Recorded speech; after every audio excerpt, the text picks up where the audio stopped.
Hey everyone, and welcome back to the channel. Ever feel like life's throwing curveballs you just can't catch? We all do. There are moments when it feels like the weight of the world is on your shoulders, and navigating those strong emotions can feel incredibly overwhelming. But here's a powerful truth: strong emotions don't mean weakness. In fact, understanding and working with them is a sign of incredible strength. Today, we're diving deep into how to build that inner power, that incredible ability to bounce back, often called emotional resilience. It's not about avoiding feelings. It's about learning to ride the waves. We've got 5 transformative habits that will help you not just survive, but truly thrive when life hits hard. Let's get into it and start building that unshakable foundation within you. Alright, let's kick things off with our very first habit, and it's a game changer. Name your emotions. Think about it. When you can clearly identify what you're feeling, whether it's frustration, sadness, anxiety, or even excitement, it immediately reduces its grip on you. It's like shining a spotlight on something scary hiding in the dark. Once you see it, it loses some of its power. Instead of saying, "I feel bad," try to be more specific. Is it anger? Disappointment? Overwhelm?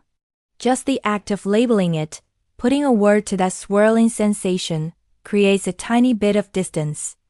This distance gives you space to observe the emotion rather than being completely consumed by it.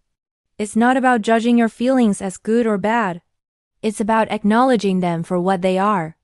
This practice is incredibly empowering because it moves you from being a victim of your emotions to becoming an observer and ultimately a manager of them. Start today by simply asking yourself throughout the day, what am I feeling right now? And then try to name it as precisely as you can. You'll be amazed at the clarity this brings. Moving on to habit number 2, and this one is deceptively simple, but incredibly effective. Breathe before reacting. How many times have we blurted out something we immediately regretted or reacted impulsively to a situation, only to wish we could take it back? In those heated emotional moments, our primitive brain often takes over, pushing us to fight, freeze. But by consciously taking a moment, just a single deep breath, you can create a tiny but powerful pause. This pause is your superpower. It allows your rational brain a chance to catch up. When you feel that surge of emotion, anger, frustration, fear, instead of responding instantly, take a slow, deep inhale through your nose, hold this for a few seconds, and then slowly exhale through your mouth. Do it once, twice, maybe even 3 times. This simple act of breathing calms your nervous system, reduces the intensity of the emotion, and gives you a precious window to choose your response rather than just reacting. That small moment of reflection can prevent a lot of regret and lead to much more thoughtful and constructive outcomes. Practice this throughout your day, not just when you're upset, and it will become a natural part of your emotional toolkit. Now for our third vital habit. Accept what you feel. This might sound counterintuitive, especially when some feelings are uncomfortable or painful. But here's the truth. Emotions aren't problems to be fixed or suppressed. They are incredibly valuable signals. Imagine your body's check engine light coming on. You wouldn't just cover it up and pretend it's not there, right? You want to know what it's telling you. Emotions are the same. Sadness might be signaling a loss that needs grieving. Anger might be telling you a boundary has been crossed. Anxiety might be pointing to an unaddressed worry. When we resist or fight our emotions, we often make them stronger and more persistent. Acceptance doesn't mean you like the feeling or that you're going to dwell in it forever.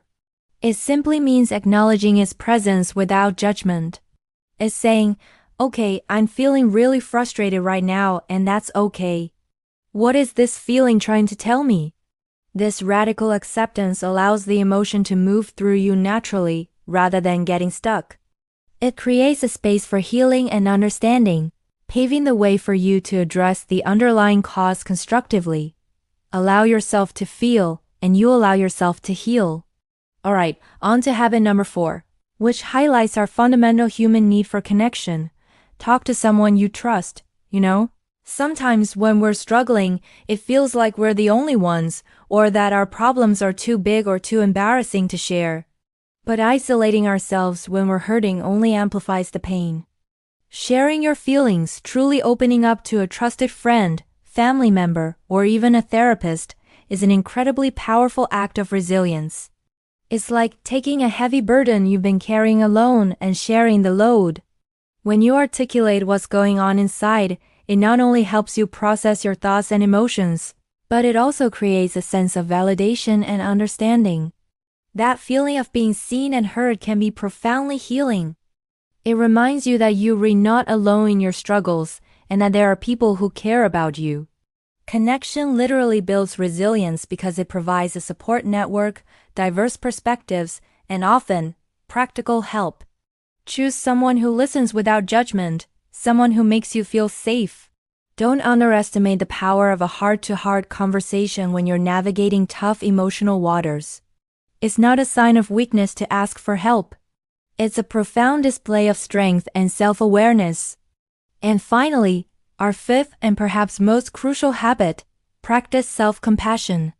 In a world that often demands perfection and pushes us to be relentlessly self-critical, being kind to yourself can feel revolutionary. But here's the thing.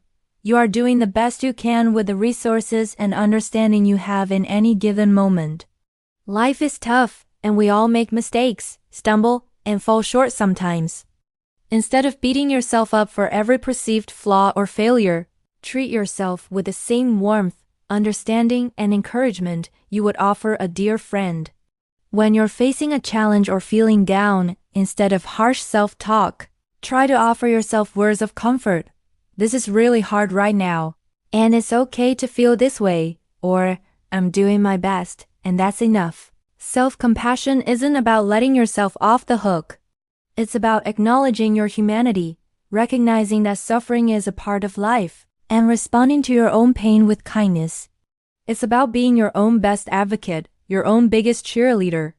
This inner kindness builds a powerful emotional reservoir that helps you navigate difficulties with greater ease and self-acceptance. Remember, you deserve your own kindness, especially when you need it most. So there you have it, 5 incredibly powerful habits to build your emotional resilience. Remember, emotional resilience isn't about being tough and never showing emotion. Quite the opposite. It's about feeling deeply, acknowledging your full range of human experience, and then having the tools and internal strength to rise stronger from whatever life throws your way. It's about being true to yourself and your feelings and using them as guides rather than roadblocks. You've got this incredible capacity within you. By practicing these habits, you're not just surviving. You're truly learning to thrive. Thank you so much for joining me today and investing in your own emotional well-being. If you found these tips helpful, please give this video a big thumbs up, share it with someone who might need to hear this, and don't forget to subscribe for weekly mindset and emotional strength tips that will help you grow stronger every single day. We're building a community of resilient individuals here, and I'd love for you to be a part of it. See you in the next video.